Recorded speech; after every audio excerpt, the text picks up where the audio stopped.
डाळिंबीचा एक special video बनवणार आहे। तर मित्रांनो, आजचा व्हिडिओ खूप स्पेशल आहे। जे नवीन डाळिंबीची रोपांची लागवड करणार आहेत त्यांच्यासाठी, तर त्यांनी व्हिडिओ शेवटपर्यंत बघायचा आहे।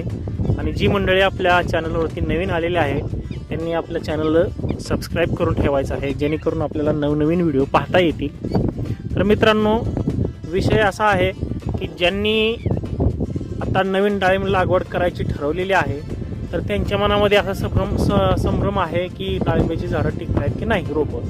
तर मित्रांनो, मी बघा लावून कमीत कमी 6 महिने पूर्ण झालेले भुईमुगाचं एक पीक काढलेलं आहे। साधारणपणे 4 महिने भुईमुगाच्या पिकाला लागतात, त्याच्या अगोदर 1-1.5 महिना मी रोपं लावलेली आहेत। तर मित्रांनो, बऱ्यापैकी रोपं आलेली आहेत, व्यवस्थित आलेली आहेत, एक आधा तुटाळ आहे। तर मित्रांनो, आता मी लागवड कशा पद्धतीने केली आहे आणि अशीच लागवड करायची किंवा नाही याविषयी आजच्या व्हिडिओमध्ये मी सांगणार आहे। तर मित्रांनो, आपल्या 2 ओळीमधील अंतर साधारणपणे 13-14 फूट एवढंच आहे, जे आपण पहिल्यापासून ठेवत आलेलो आहोत, जेणेकरून ट्रॅक्टरनं व्यवस्थित मशागत होईल। झाडं मोठी झाल्यानंतर काय प्रॉब्लेम येणार नाही, झाडाचे जे फांदे आहेत एकात एक जाणार नाहीत। अशा पद्धतीनं आपण हे 2 ओळीतील अंतर हे 13 फूट आहे माझं। कोणी 13 फूट ठेवतोय, कोण 11 फूट ठेवतोय, कोण 12 फूट ठेवतोय, कोण 14 फूट ठेवतोय। तर साधारणपणे 11 ते 13-14 पर्यंत सफिशियंट अंतर होतं 2 ओळीमधलं। तर जे 2 झाडातलं अंतर आहे त्यामध्ये खरी गफलत आहे ह्या वारीनं। तर मित्रांनो, माझी जुनी बाग होती, त्या जुन्या बागेचं अंतर होतं 2 झाडामधलं साधारणपणे 9 फूट। आपण 2 झाडामध्ये अंतर 9 फूट ठेवलेलं होतं आणि 2 ओळीतलं अंतर हे 13 फूटच होतं, आता पण 13 फूटच आहे। तर आपण ह्यावेळेस काय केलंय, 2 झाडामधलं अंतर हे कमी केलंय। का कमी केलंय, तर आता तुम्ही बघताय डाळिंबीच्या रोपांना किंवा डाळिंबीच्या झाडांचं आयुष्य हे कमी झालंय। म्हणजे साधारणपणे बाग 3-4 वर्ष 4-5 वर्ष टिकते। तर माझी गेल्या वेळीची बाग 5 ते 6 वर्ष टिकली, त्यानंतर ते खोडकिडीनं सगळी गेली। तर आता मित्रांनो बघा, हे झाड मी छाटलंय, त्याच्या फांद्या काढून घेतल्यात साईडच्या सगळ्या। तुम्हाला कसं वाटतंय? आपण 2 झाडातलं अंतर हे 6 फूट ठेवलेलं आहे आणि झाड हे एकाच बुंद्याचं ठेवणार आहोत आपण। ह्याला बघा, एकच बुंदा ठेवलाय खालून, या एकच बुंदा आहे। आता इथून वर आपण झाडाचा विस्तार चालू केलाय। तर मित्रांनो, असं का करायचंय, तर बऱ्याच शेतकऱ्यांचं म्हणजे अशा लागण आहे, ज्या शेतकऱ्यांनी अशी लागण केली आहे, म्हणजे आता आपण झाडातलं अंतर हे आपल्या म्हणण्यानुसार म्हणजे स्वतःच्या वैयक्तिक ठेवलंय 6 फूट, पण ज्या शेतकऱ्यांनी एक बुंद्याचं झाड ठेवलंय त्यांचं म्हणजे त्यांचे असे अनुभव आहेत की ह्या झाडाला इतर झाडांपेक्षा माल हा फास्ट लागतो, त्याचं सटिंग व्यवस्थित होतं आणि माल जास्त पोचला पण जातो।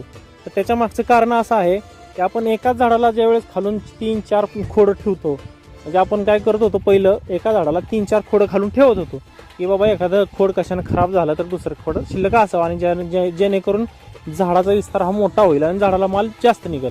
पण असा प्रॉब्लेम होत होता की झाड मोठं व्हायचं, खोडं 4 असल्यामुळं झाडाला जे अन्न घटक मिळत होते, झाडाला जे पाणी किंवा आपण जे डोस काय देत होतो XYZ, ते झाडांना कमी पडत होतं, कारण 4 बुंद्यामध्ये ते विभागलं जात होतं।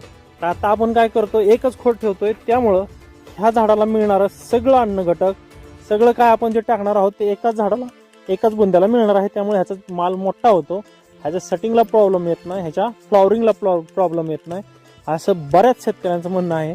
आणि मी पण बराच अनुभव घेतला इकडल्या तिकडल्या शेतकऱ्यांचा, आणि त्यामुळं आपण हा 6 फूट अंतर ठेवून एक बुड पद्धतीनं त्या वर्षीची लागवड केलेली आहे।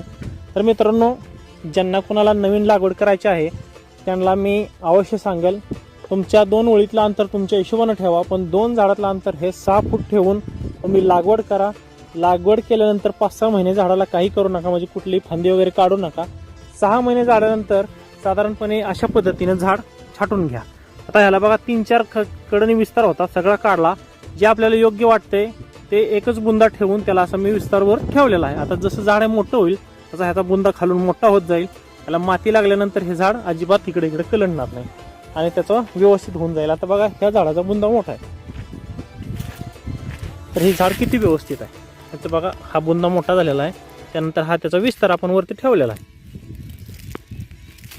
तर मित्रांनो, आजच्या व्हिडिओमध्ये मला एवढंच सांगायचं आहे की नवीन डाळिंबीची लागवड जी करणारे मित्र आहेत, जे शेतकरी बांधव आहेत, त्यांनी 2 झाडामधील अंतर हे 6 फूट ठेवायचं आहे आणि एक बुंदाच झाडाला ठेवायचा आहे।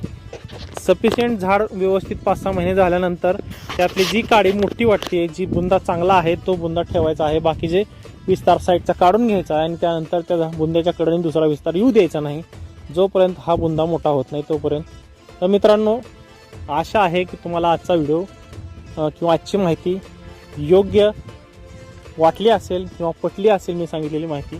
तर चॅनल आमचा जरूर तुम्ही सबस्क्राईब करायचा आहे आणि ही माहिती योग्य वाटली तर मला कमेंट करून ते नक्की कळवायचे आहे.